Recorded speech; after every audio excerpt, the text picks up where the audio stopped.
Nós vamos abrir, irmãos, a palavra de Deus na carta aos Hebreus, capítulo 9, versos 27 e 28. Hoje à noite eu gostaria de falar a respeito talvez da característica principal que identifica o Evangelho como a verdade de Deus em comparação com outras vozes que soam no mundo religioso pretendendo vir da parte de Deus. Hebreus capítulo 9, de 27 a 28. E assim como aos homens está ordenado morrerem uma só vez, vindo depois disso o juízo, assim também Cristo, tendo se oferecido uma vez para sempre para tirar os pecados de muitos, aparecerá segunda vez sem pecado aos que o aguardam para a salvação.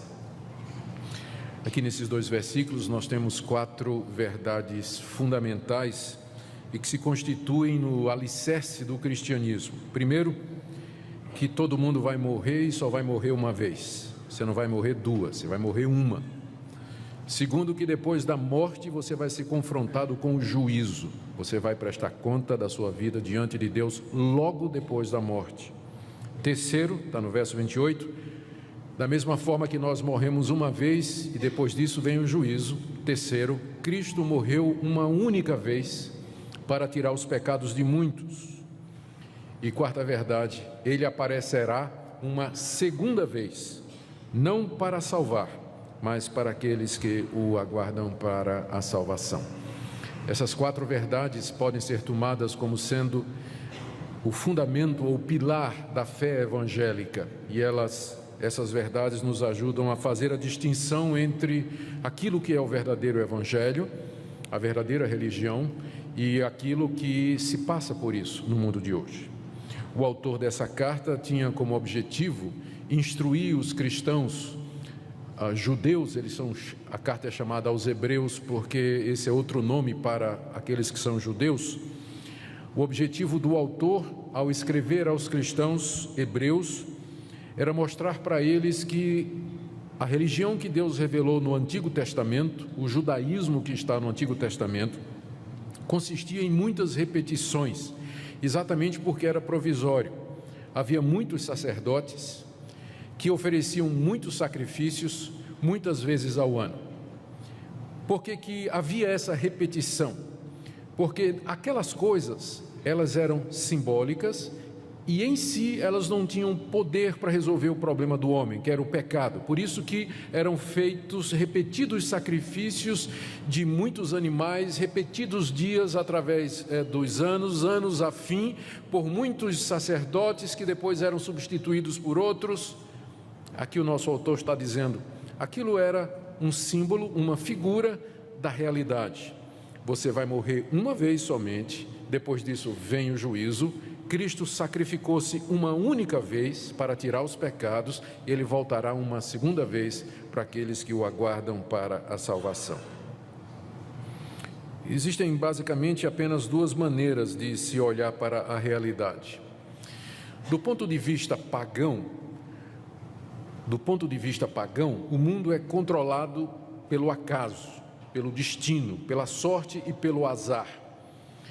E a história se repete, ela caminha em círculos. Se você estudar a cosmovisão ou a visão de mundo das religiões orientais, por exemplo, ou da nova era, você vai perceber exatamente esse ponto, que para eles a história gira em círculos, os fatos se repetem, e por conta disso uma pessoa não vive somente uma vez.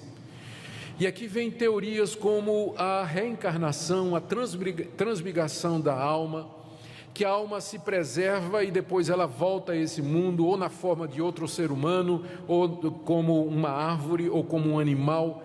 Essa ideia da eternidade da alma e da sua perpetuidade dentro da história, ou seja, ela nunca tem fim, nunca tem um ponto final, é característico dessas religiões. E nós encontramos isso aparentemente até dentro do cristianismo, porque, que eu não considero, mas o espiritismo se considera cristão e ele ensina exatamente isso. que uma pessoa não morre só uma vez, mas muitas, porque ela morre e depois ela reencarna e morre de novo e reencarna. A outra visão de mundo é de que há um Deus que tem um plano para a história. A história tem um começo, um meio e ela se encaminha para o fim. E nós estamos inseridos nessa história. Nós também tivemos um começo, temos uma existência e ela aponta para uma realidade final. E é nessa perspectiva que o cristianismo se insere e nos chama e nos alerta de que o tempo é agora e que o momento é aqui, que nós vivemos uma vez e que nós temos que usar essa vez da maneira correta, porque nós não teremos uma outra oportunidade. É nesse ponto que o cristianismo é diferente de outras religiões, porque ensina essa realidade. Aos homens está ordenado morrer uma vez, depois da morte vem o juízo. A redenção está num ato único feito por Jesus Cristo para nos salvar, e a história se encaminha para o seu fim com a vinda de Jesus Cristo, que vai aparecer uma segunda vez para aqueles que o aguardam para a salvação. Vejamos estes pontos, na expectativa de que nessa noite Deus nos ajude a entender o seu evangelho e a verdade mais claramente. O primeiro ponto está aí no verso 27, aos homens está ordenado morrer uma vez, só uma vez. Quem é que ordenou isso? Deus. Deus ordenou que os homens morressem. Deus ordenou que os homens morressem. Quando Deus criou o homem à sua imagem e semelhança, o colocou sob teste no jardim e o avisou: você pode comer de todas as árvores do jardim, mas dessa árvore do conhecimento do bem e do mal, você não vai comer, porque no dia em que você comer, você vai morrer. O homem desobedeceu a Deus e, como resultado, Deus disse: tu és pó e ao pó tornarás. A morte é o resultado da desobediência dos nossos pais e da nossa própria obediência. Nós fazemos parte de uma raça que está debaixo dessa ordenação de Deus, todos nós, porque pecadores, filhos de pecadores, membros de uma raça pecadora, estamos debaixo do salário do pecado, que é a morte. Você vai morrer e eu vou morrer. É o Altíssimo que determinou isso. A morte põe fim à nossa existência nesse estado aqui, nesse mundo. É Deus que fez assim, como castigo para a nossa desobediência. A morte, ela vem então da parte de Deus. Nós nascemos, crescemos, existimos, nos desenvolvemos, mas começamos a morrer desde o primeiro dia em que fomos concebidos. É o que nos aguarda no fim da linha, e não há exceção. Você um dia vai enfrentar a morte, porque está determinado por Deus. Segunda coisa que esse texto nos ensina é que a morte é experimentada uma vez apenas. Aos homens está ordenado morrer uma vez, não duas. E se nos está ordenado morrer uma vez, isso significa que, uma vez mortos, outra realidade nos espera, que não o retorno a esse mundo, como algumas religiões ensinam e como algumas pessoas gostariam. A verdade bíblica é que a morte termina a nossa existência terrena no presente século, e que não há um retorno a esse mundo depois dela, porque nós então morreríamos de novo, uma vez vivos. Então é uma vez só, você nasce uma vez e morre uma vez. Você tem essa vida só, você não vai ter outra aqui nesse planeta, aqui nesse mundo, no estado em que ele se encontra. É uma oportunidade só. E nesse ponto, mais uma vez, eu digo, o cristianismo é diferente, porque ele nos confronta com essa realidade, com a fragilidade da nossa vida, com a urgência que cerca os nossos dias, e com a nossa responsabilidade diante de Deus, Religiões que ensinam que você morre e volta, melhorando, piorando, purgando seus pecados para ter outra oportunidade, elas têm o efeito, se levado às últimas consequências, de que as pessoas vão viver do jeito que quiserem, porque afinal elas vão morrer e vão voltar e vão passar por outras experiências e assim por diante. Mas o cristianismo diz: você só vive uma vez e vai morrer uma. Por isso, a coisa mais importante da sua vida não é você ser próspero, rico, arrumar um casamento, ter um carro, uma casa, uma boa profissão, ser bonito, famoso.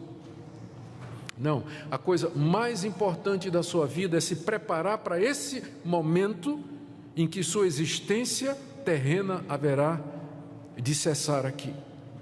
Porque o segundo ponto aqui que se segue a esse, e que é fundamental no cristianismo, é o que está aqui nesse verso, que vem em seguida, que diz que depois da morte vem o juízo.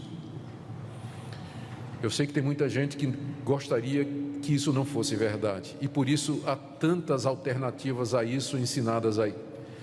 Há pessoas que dizem que depois da morte acabou. Essa é a visão materialista, naturalista de mundo. Só há duas opções: ou a verdade última e fundamental é um Deus que criou todas as coisas e que o mundo existe pelo seu querer e pela sua vontade, e nós nos relacionamos com Ele. Ou a realidade última e final é a matéria, que também é eterna. E nesse caso não existe um plano, não existe um propósito. O universo é um caos, ele não vai para lugar nenhum, não há intenção nenhuma. O universo é frio, indiferente para nós. Tem gente que segue o caminho do naturalismo e do materialismo ateísta e vai querer dizer que a vida é aquilo que você vê, que nós somos apenas o resultado de processos químicos, que amor, alegria, pensamento, consciência é apenas resultado de interações químicas do nosso cérebro. O cérebro goteja pensamentos como o fígado goteja a bilis, já dizia um ateu. Tudo é químico. Tudo é matéria. Isso é muito popular. Tem muita gente que adoraria que fosse assim, porque isso significa que você pode viver do jeito que você quiser. Você vai viver sua vida tranquilamente. Você não gosta da sua mulher, troca por outra. Você quer alguma coisa, você pode ser desonesto.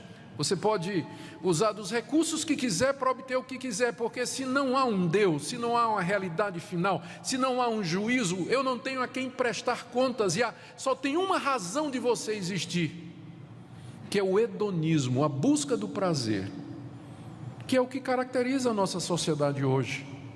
Qual é a razão das pessoas viverem? A busca do prazer. Querem se satisfazer, querem se realizar. Mas se você sabe que depois da morte vem o juízo, isso vai fazer diferença. Eu sei que também tem gente que diz: não estou dizendo que depois da morte acabou, mas a gente entra assim num sono, não é? A gente vai dormir até o final dos tempos. Eu não vejo a Bíblia ensinando isso, embora a Bíblia se refira à morte como às vezes o sono, mas é simplesmente por causa da semelhança que há entre uma pessoa morta e uma pessoa que está dormindo. E também porque para o crente a morte na verdade é um sono, porque não é o fim, ele vai acordar na glória. Mas a realidade bíblica é que depois da morte cada um de nós vai enfrentar o juízo. O juízo vai ser executado por Deus. O que a Bíblia nos ensina é que quando uma pessoa morre, o seu corpo vai para a sepultura e a sua alma chega na presença do Criador. E ali então segue-se a um momento do juízo, de prestação de contas, em que você é confrontado com o autor da vida. E há apenas dois resultados desse confronto: ou você é perdoado por Deus, justificado por Deus, reconhecido por Deus e recebe dele a vida eterna e já entra na presença de Deus, no gozo e na alegria de Deus, que na Bíblia é chamado como paraíso ou céu. Ou então você será reprovado por ele, condenado por ele, pelos seus pecados, pelos seus atos de impureza, cometidos por pensamentos, palavras e obras, dos quais Deus tem pleno conhecimento de todos eles, e que serão trazidos diante de você, expostos como razão da sua condenação. E a partir da sua condenação, julgado, condenado, você já entra depois da morte no sofrimento eterno. Você já entra no sofrimento. Então é o juízo do qual se segue dois resultados: ou a vida eterna ou o sofrimento eterno. Aos homens está ordenado morrer uma vez, e depois disso vem o juízo. Seremos todos julgados por Deus depois da morte, com dois resultados possíveis apenas. Veja como isso exclui purgatório. A Bíblia não tem lugar para purgatório. A ideia de que depois da morte, se você cometeu alguns pecados que são mais leves do que outros, você vai sofrer nesse lugar para purgar os seus pecados, para depois entrar para o céu. Não tem chance nenhuma depois da morte. Purgatório não é ensinado na Bíblia. Também a Bíblia não ensina que você vai ficar vagando, que sua alma vai ficar vagando, que você vai ficar vendo seus familiares, você vai poder de alguma forma se comunicar com ele através de médiuns, como diz o Espiritismo. Coisa nenhuma. Depois da morte você vai dar de cara com o Criador de todas as coisas, com o Altíssimo, Todo-Poderoso, diante de quem sua vida será exposta e a quem você há de prestar contas. E quem poderá escapar? Quem poderá escapar ao juízo de Deus? Um Deus que conhece o que eu penso, sabe o que eu falo e vê o que eu faço. Um Deus que me conhece no recôndito da minha casa, conhece os meus pensamentos mais secretos, as intenções e motivações do meu coração. Quem pode ficar em pé diante desse Deus? E é aqui que entra a terceira verdade e que torna o cristianismo tão distinto das outras religiões. Diz aqui o verso 28: assim também, da mesma forma que aos homens está ordenado morrer uma vez e depois disso segue-se o juízo, assim também Cristo, Jesus Cristo, tendo-se oferecido uma vez para sempre para tirar os pecados de muitos. Vamos parar aqui. Essa é a terceira verdade e que vem na sequência das outras duas. Depois da morte, nós morremos uma vez e depois da morte vem o juízo. Quem é que pode escapar do juízo de Deus? Ninguém. Nem vocês, nem eu. Não há ninguém aqui, nunca houve e não haverá, que cumpra a lei de Deus, a vontade de Deus, as determinações de Deus, de maneira tão absoluta e perfeita que Deus o aceite como justo com base nesse cumprimento. Todos nós quebramos a lei de Deus, todos os 10 mandamentos, do primeiro ao último, por pensamentos, palavras e por obras. Nossa vida toda, toda a vida. Não há um justo, um sequer. Não há quem entenda, não há quem busque a Deus, pois todos pecaram e carecem da glória de Deus. Como enfrentar o juízo de Deus? A resposta é essa: que esse Deus, que é juiz de todos os homens, na sua misericórdia, Ele enviou seu Filho Jesus Cristo, de acordo com o verso 28, que se ofereceu uma vez para sempre para tirar os pecados de muitos. Aqui você tem a diferença fundamental do cristianismo para as outras religiões. Nas outras religiões, o homem é o salvador de si mesmo. Pode pegar todas elas, pode comparar todas elas, religiões orientais, o hinduísmo, o islamismo, o budismo, todas elas vão lhe dizer a mesma coisa. As seitas cristãs vão todas elas dizer a mesma coisa: o homem é o salvador de si mesmo. Ou então, numa versão mais moderada, o homem coopera com Deus na sua própria salvação. Deus dá um passo e o homem tem que dar o outro. E cita até um versículo que diz: está escrito, faz por ti que eu te ajudarei. Eu não me lembro de ter lido isso na minha Bíblia, né? O bom filho Deus ajuda. Eu vi isso na traseira do caminhão, nunca vi na Bíblia, não. Mas é essa a diferença.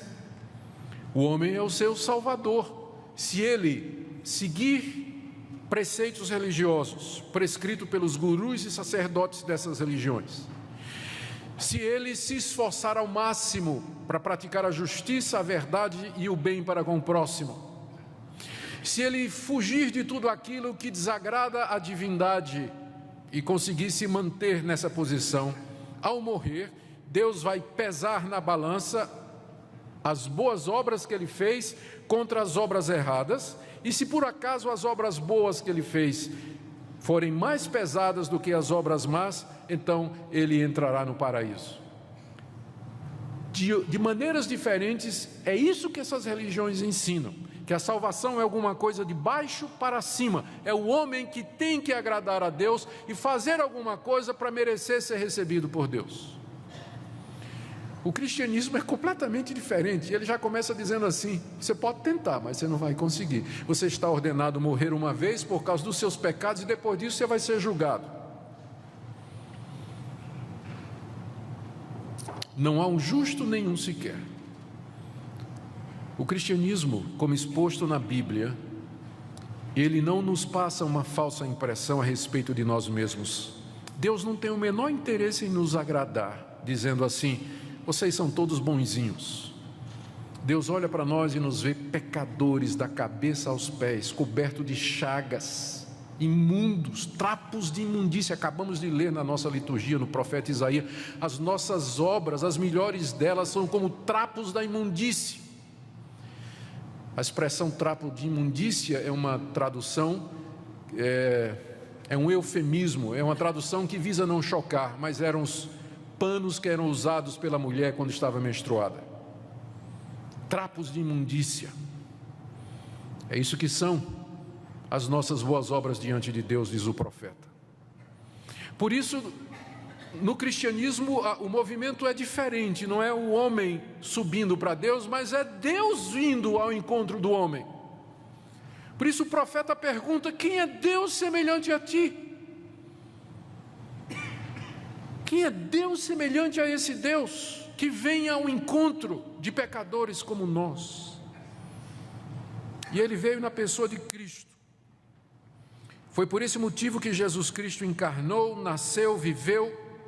Foi por esse motivo que ele se deixou levar à cruz pela traição de Judas e sob o poder de Pôncio Pilatos. Porque, na verdade, aquilo que para os homens parecia a execução de um criminoso comum, era, na verdade, o ato redentor de Deus. Era Deus salvando pecadores. Era o Filho de Deus se oferecendo, como diz o texto, para tirar os pecados de muitos. De que maneira isso aconteceu? Na cruz do Calvário, Jesus Cristo recebeu a devida punição para os nossos pecados, nos estertores mortais, na dor que ele sofreu, a ponto de dizer: Deus meu, por que me desamparaste? Até o momento em que ele morreu de fato e de verdade. Ele experimentou a morte de maneira real. Essa morte para a qual nós estamos ordenados, Cristo a experimentou. E ao fazer isso, ao tomar o nosso lugar na morte, Ele é o nosso Redentor.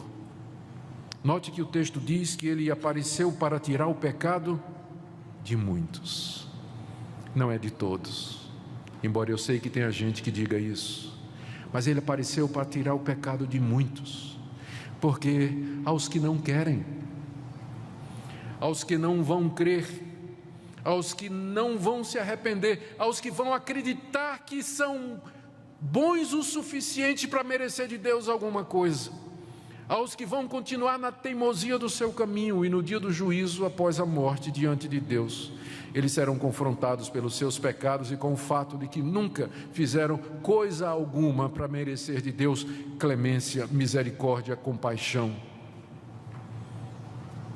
E o que lhes espera é o sofrimento eterno, sem fim,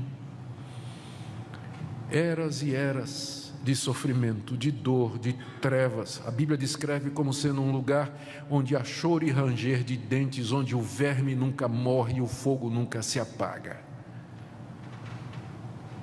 Por isso que o cristianismo é tão urgente. Você morre uma vez só e você não sabe quando isso vai acontecer. Por isso o dia é agora, o momento é hoje. Porque você não vai viver outra vez, você não vai ter outra chance. A coisa mais importante da sua vida é você resolver o problema do pecado diante de Deus.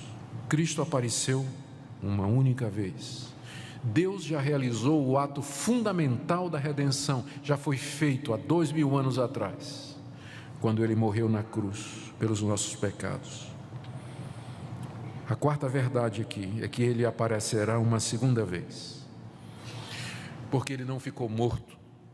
Ao terceiro dia, Jesus Cristo saiu da sepultura, testemunhado por pessoas que nos deram esses registros, que têm 2000 anos, 5000 cópias, por homens que morreram por dizer isso, que Ele não ficou preso à morte, mas Ele venceu a morte ao terceiro dia. Pessoas que andaram com Ele depois de 3 dias, que conversaram com Ele, que o tocaram, que conversaram com Ele, o ouviram, comeram com Ele, e que morreram por afirmar isso.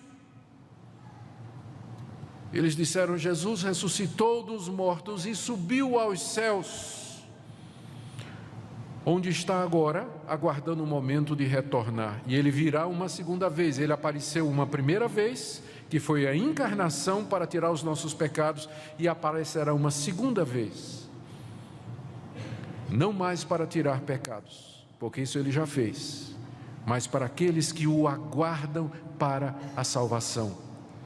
Isso resume a vida do cristão, aquele que crê em Jesus Cristo, aquele que está arrependido dos seus pecados, aquele que sabe que é um pecador miserável, que nada tem em si que possa merecer o favor de Deus, e que joga a sua alma, o seu futuro nas mãos de Deus, na mediação de Jesus Cristo. Esse está aguardando a salvação, da qual ele já tem certeza e espera apenas a consumação.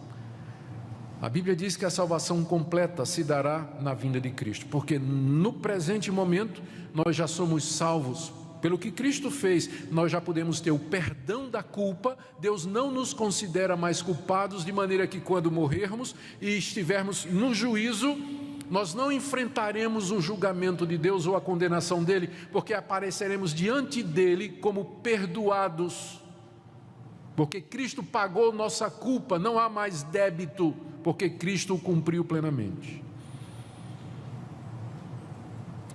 Mas Cristo apareceu para tirar não somente a culpa do pecado, mas também nos livrar do poder do pecado. E quem de fato crê em Jesus Cristo e tem nele o seu Salvador, recebe já aqui nesse mundo poder para vencer a natureza pecaminosa, vencer o pecado.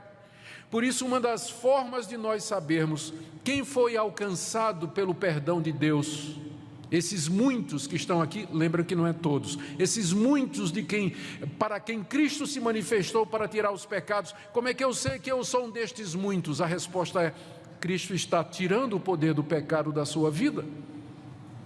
Ou você continua vivendo no pecado como sempre viveu?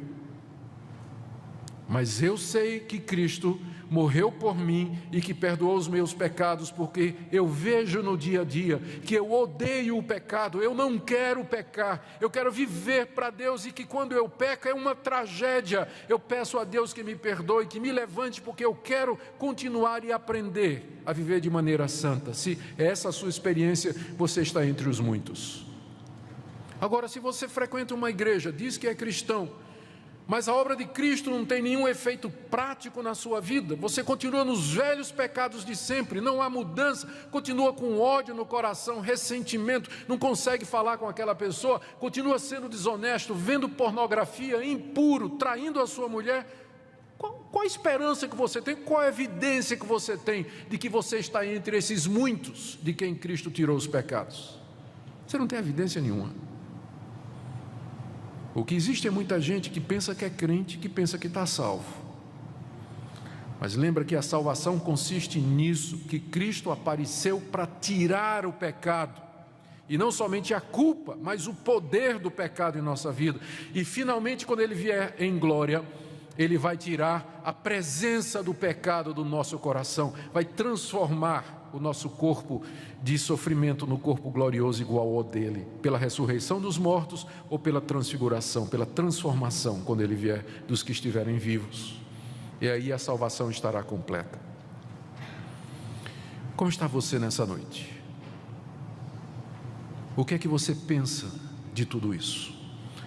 Será que nessa noite você poderia dizer: de fato eu creio que sou um pecador, eu sei que eu vou morrer uma vez, eu sei que vou me encontrar com Deus depois da morte, mas eu sei também que Cristo morreu por mim, que Ele apareceu para tirar os meus pecados, e eu vivo aguardando o seu retorno para a plena salvação. Você pode dizer isso nessa noite? Se você pode dizer isso nessa noite, eu bendigo a Deus pela sua vida, dou graças a Deus por você, dou graças a Deus pela misericórdia de Deus em salvar pecadores como eu e como você. Mas se você está incerto nessa noite, se você não tem certeza disso, ou se você não tem a menor ideia do que eu estou falando, mas nessa noite Deus falou ao seu coração, e você sabe que você precisa resolver o problema do pecado na sua vida, eu queria lhe convidar nessa noite a que você creia em Jesus, o Filho de Deus, que você se arrependa dos seus pecados, que você busque a Deus, e que você sem condição se entregue a Deus e diga: Deus, eu sei que depois da morte vem o juízo, e eu sei que se eu for levado ao teu tribunal eu serei condenado. Tenha misericórdia de mim pelo que Cristo fez na cruz, perdoa esse pecador e me recebe como teu filho. Você não quer fazer isso hoje? Eu queria convidar vocês todos a se colocarem em pé, e nós vamos orar nesse instante.